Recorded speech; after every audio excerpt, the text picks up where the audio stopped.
Hey, once again, this is Billy with Harnessing Your Wealth. I'm here with Cade and Shaun to discuss some important matters about financial wealth and staying hooked to having that wealth for the long term. So, protecting wealth comes in a lot of different stages of life. You can earn that money, you can become financially successful, but then what? We want to talk about some things that are more common than ever before for people in this category of protecting their money legally or protecting their money through the transfer to their children and making sure that their children don't squander the money, but also protecting your money so it can serve you well later in your own life. So the things that I think come to mind initially are these blended family situations where divorces are happening at an alarming rate, right? And most times they involve children. And when you have children from two separate marriages and now you're blending them into one new family, lots of things can go wrong. We've seen it. So we'll talk about maybe legally some things to consider really quick. One, the prenup conversation needs to be had, especially if you're coming into that relationship with a substantial net worth or some assets that need to be protected. And I know prenuptial agreements are nothing exciting and can really feel awkward in a conversation with your new spouse, but I still think that it needs to be discussed. If your spouse is reluctant to marry you, if they have to sign a prenuptial agreement, then perhaps they were only looking for the money. Might be a red flag. It might be might be a red flag right there. One common legal, let's call it a trust, that we like to recommend for people that when they're blending families is called a QTIP. So remember that acronym, Qualified Terminable Interest Property. And it's a trust that can be created by an attorney, and they will know what this is about. Essentially, this trust, when assets are placed in there with the blended family, these assets will be held in safeguarding for that person's own children. So if you had a business or substantial assets and they were placed in this QTIP trust, then they can be used by whoever, as long as that person is alive who originally owned those assets. And then if something were to happen, that person dies, the assets will eventually revert to his or her own children. Well, you're kind of talking in, just so everyone's clear, in the blended family, right? Husband and wife gets married. And let's say wife has all the money. Mm-hmm. Husband did not prepare. So new husband did not prepare. Wife brings in $20 million to the estate. They get married. Well, prior to that, maybe we would set up a QTIP trust. So if she dies, the husband is still okay financially, but he can't. Yeah, he could live off of those. He can live off of it, but he can't change the beneficiary to that trust, which would likely be her children or grandchildren. So that money continues to flow down versus, she dies and it goes all to her kids at that point, and he's left on the side of the road holding a Domino's pizza. Well, what we're talking about is her children in this situation could get disinherited. Yeah. Prevent them from being disinherited. Right. Remember, we're talking about protecting your own money in the event of a marriage, a second marriage. So, the final thing on this topic is make sure you talk about, if you're going to blend assets, those assets would then be subject to what's called marital property and with a subsequent divorce. So if there's another divorce here, which second marriages are actually at a higher frequency, then those blended assets would be subject to division. So think about that, what you're willing to put into a marital property category, and you may want to keep certain assets separate, especially if it's maybe an inheritance or something that would be considered separate asset unless you commingled it. We represent a lot of clients in our divorce planning practice that have major disagreements and huge legal bills over fights stemming from what constitutes separate property versus marital property. And of course, both parties have different opinions on that. So just giving you some really good, maybe food for thought, tips on some strategies that you can employ. You can certainly call us if you have further questions about that. Yeah. I think jumping into, high net worth planning, ultra high net worth planning, we're always talking about trusts, right? What type of trust to set up? How do we minimize tax? How do we protect assets? But a big part of having a trust is how do you pass assets down to your kids in most cases? The nice thing, everyone always kind of gets a little bit uneasy when you start talking about trust work because they think, I can't change this, or what am I doing? We're talking about dying, but it's so important to have. And one of the nice things is in trusts, you can have provisions of when your kids can access the money. Because I know everyone in here in this room has seen it where there's not been a trust or there's no provisions and mom and dad die, leave the next generation a bunch of money. And what happens? Blow right through it. They blow through it. They're buying Ferraris, they're buying the home they can't afford, whatever. But a common one is just like 3 different ages.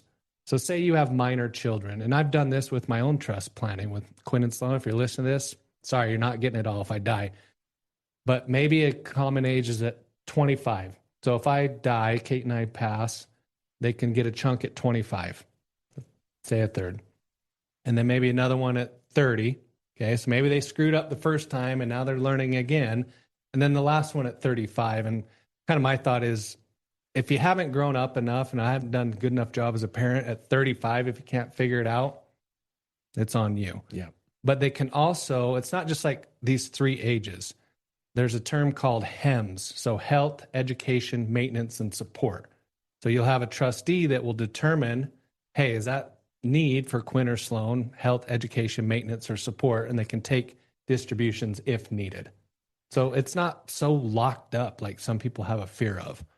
Yeah, that health, education, maintenance, support provision is nice because that does not have to follow the age brackets that you've set up. That's only for principal distributions that are beyond the scope of those categories. Other generational type planning tools are, in my opinion, are really important to help empower your kids, but not enable them.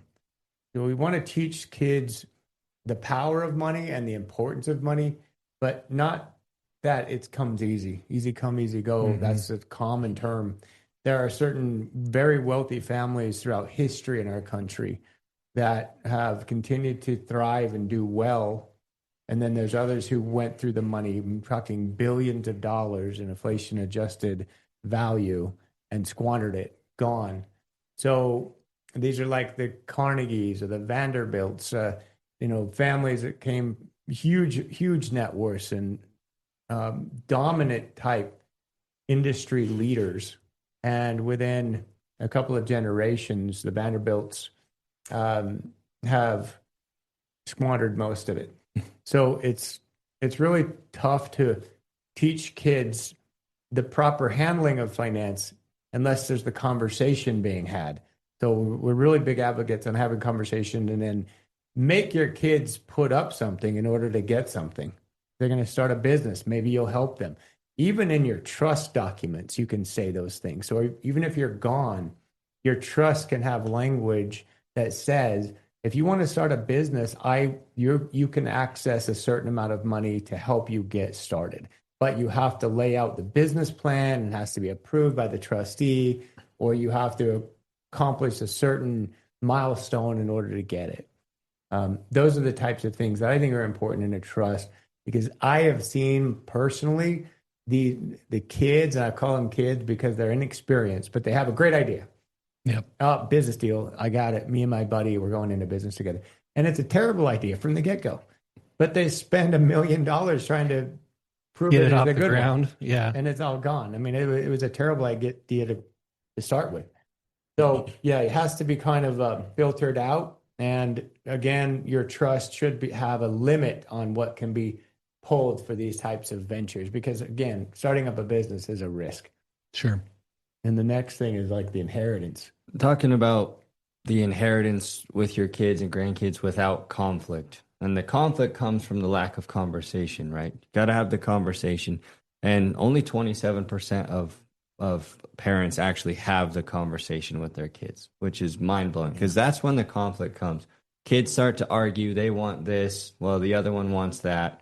And then next thing you know, you've ruined your relationship with your siblings because you're so greedy. And you never were taught the value of hard work, to appreciate that, hey, my parents had to work really hard for this. It didn't just come poof, you know. In some cases it did. Your grandparents have generational wealth, but you know, have that conversation with your kids and make it so it's not awkward. Who are the trustees going to be? You know, don't be afraid to have this conversation. It's just open. You got to teach them from a young age, and it doesn't have to be one sit down. This is a big, huge deal. You know, let that conversation start small, and eventually, as you get older, it can become a bigger deal than it is when they're, you know, 20 years old. I find that to be a huge point, Cade, because I am one that doesn't like to shy away from these conversations personally, but I see this happen most times with clients, even that we work with, is that they're afraid of hurting someone's feelings, or they're afraid of the animosity that they may experience by sitting their children down in a room and saying, all right, I have these 5 kids, but Tom's going to be our trustee because Tom has more background in finance and seems to have a good grasp of money, whereas Sally and Joe and Jimmy and Sarah, they're, you know, you guys don't have as much experience. So Tom, and then have everybody give them the opportunity to discuss it and to think about it and to process it. But 90% of the time, it's never had. That conversation never occurs. And then mom, dad die. And then kids open up and they see the trustee. Oh, it's Tom. Yeah. And they're all mad. Yeah. Why Tom? Why I'm good with money. I should be in charge. Now, I want to be in charge. You know, now the 4 of us are rallying. We're pissed off at Tom. And so now we've got this tribe. And now we're mad at him, and he's feeling uncomfortable because he doesn't want to have the conflict, and he's like wishing mom and dad would have never appointed me. So what you've done, mom and dad, is you've created a conflict for everybody by failing to have the guts, I'll call it guts, to have that conversation in person. And you don't have to tell them how much money you have. I think that's one thing I think like mom and dad, let's start there, are worried about. Well, if I tell my kids I'm worth $20 million, well, they're going to want me dead, you know, or cash out. Yeah. Or they think they don't have to work anymore because they're going to get their share of it. And so it maybe makes them not want to have that conversation. But we've held these family meetings. You don't have to say one number. You just say, look, here's how things are laid out. We did this for you guys. So you know who's in charge. The distributions are going to be like this. We're avoiding a probate. Like this is all laid out and it's for you guys. And you don't have to tell them, you know, the dollar amounts. And maybe it's not for them, right? Maybe it's Warren Buffett style. It's all going to charity. Yeah, most of it's charity. And in some cases, with the lack of discussion, the kids will actually have their hands out before the parents are dead. Yeah, I want some. I'm going to inherit it one day, right? Just give me some. Give it to me now. Yeah. Well, we've seen that done. I mean, we've seen clients front an inheritance for a business idea or something, and you can put that in your trust docs. You know, I paid Tom a certain amount already. Take that out of his when I go.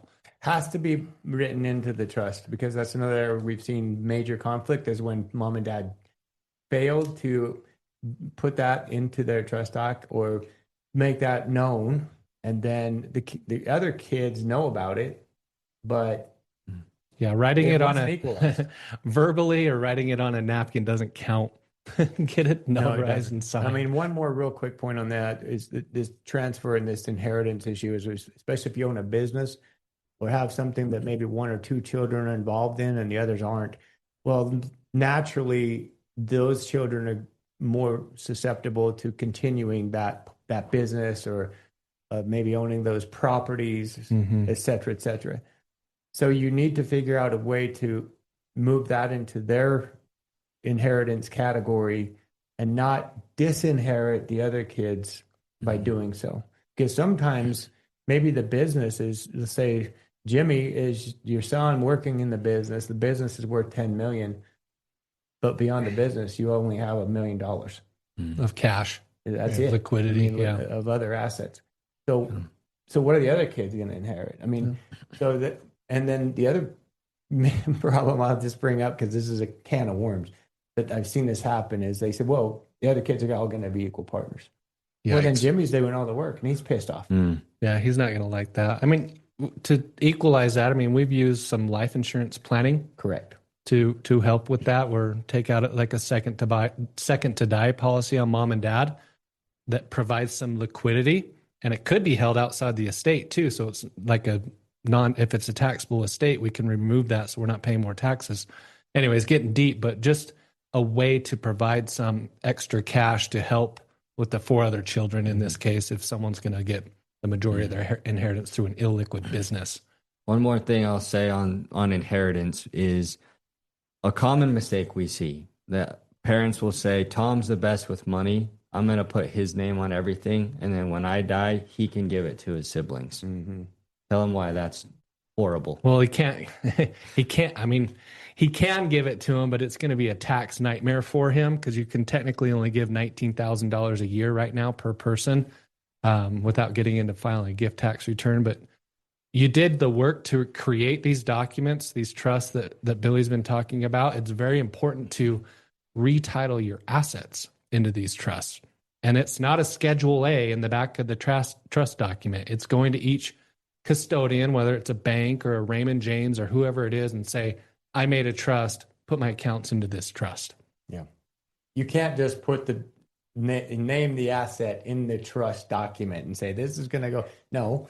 It actually has to be owned that way at the custodian. So remember that. It's hugely important. Or with real estate, the county recorder. All that. You file it, have the deed retitle. It's just a quick claim deed. Change the ownership from joint or personal to trust. But maybe just a little bit more on Cade's point there. If one child, you expected them to just distribute the rest of the assets out to the family. There are ways to do that in the estate by disclaiming the asset, but it's a nightmare, because you're gonna have to hire an attorney, deal with the probate issues, and then again have the mixed feelings from maybe your siblings of, why do you have control of the money? Did I get it all? What did you do with it? And perhaps maybe you made some decisions that you thought were smart or wise, but the others didn't. On how you took it, how you sold. Why did you sell? That property went up. That stock went up. You sold it. Well, why didn't you sell it? It went down. You see, guys, it's a lot of work to be a trustee. Some people think it's an honor, but it's a lot of work. It is. I mean, you can have more than one trustee, right? In case co-trustees, trustees. I actually advocate. I actually prefer, because then they have maybe a sounding board, and you can't just rally against one person and you're not leaving it all to them. The other thing is there's financial trustees, and then there's the healthcare trustees. So your medical, your decisions on your health can be dealt with in a power of attorney situation that can be added. So we always recommend, when you're doing your trust, power of attorneys on both of those categories are important. And your trustees need to be very well thought out. So make sure that they're the people that know something about what you're doing. And try not to name someone way older than you. We see that too. That's a problem. Likely they're going to die before you, and then you're back to your backup trustee. Some people don't trust any of their kids. Yeah. So name a corporate trustee. Didn't you? Yeah. You just said that, right? No, that's what I'm saying. Oh, that's where you're headed? Yeah. So you can name most custodians will have a corporate trustee department. So Raymond James offers one. We've used it in multiple scenarios, and it takes the emotion out of it. So you have a trust officer, and then you keep the financial advisors involved as well, and it works really good. Now, they charge for their services, obviously, but if it makes sense in certain cases, then a corporate trustee is a great option. Now that we've talked about how to handle the transfer of your wealth, maybe setting up next generation or inheritance, whether you're the receiver or the person giving, transferring, we're going to make sure that you haven't failed to plan for your own life, because there's planning for your kids and your grandkids, but what about yourself? The last thing we want to do is have you transfer all the money out into irrevocable trusts or give it all away for the benefit of your children to go to school or to open a business and then fail to get through your own life successfully. And now Cade was looking up the statistics a minute ago. The percentage of people in our country that have a financial plan tops out at 36%, which is unbelievable to me. Is like, if you don't have a plan, you really don't have any idea where you're going to end up. So we're really big here in our office on planning. Most women who we work with appreciate planning more than our male clients. And I think that's just how they're built. They like to know that they're on solid ground and where they're going before they just jump in the car and start driving. And that's what we're doing here is financial planning, is making sure that you have the wherewithal, the financial resources, and the budgeted items to get you from where you're at now all the way through the end of your life, with all the different things that you want to do along the way. You know, the goals that you have, the spending planning, the new things that you'd like to do, the experiences you'd like to have, the gifts you'd like to give. All of that ties back into financial planning. I think it's critical. Yeah. Yep. Estate planning, 32% of the population has an estate plan. So don't be one of the 32. And especially if you're in a blended family, guys, that's where it's really critical, because we're going all the way back up to the first topic. Blended families, you are really in the situation of needing to plan, needing to get not only a financial plan, but the estate plan, and consider all parties. All right. The conversation is critical. We're here to help you with that. If any of you find yourselves in these categories, you're wondering about transfer, you're wondering about the different trusts that you can create, finding liquidity, equalizing your estate plan, not outliving your own income in retirement, give us a holler. That's what we're here for.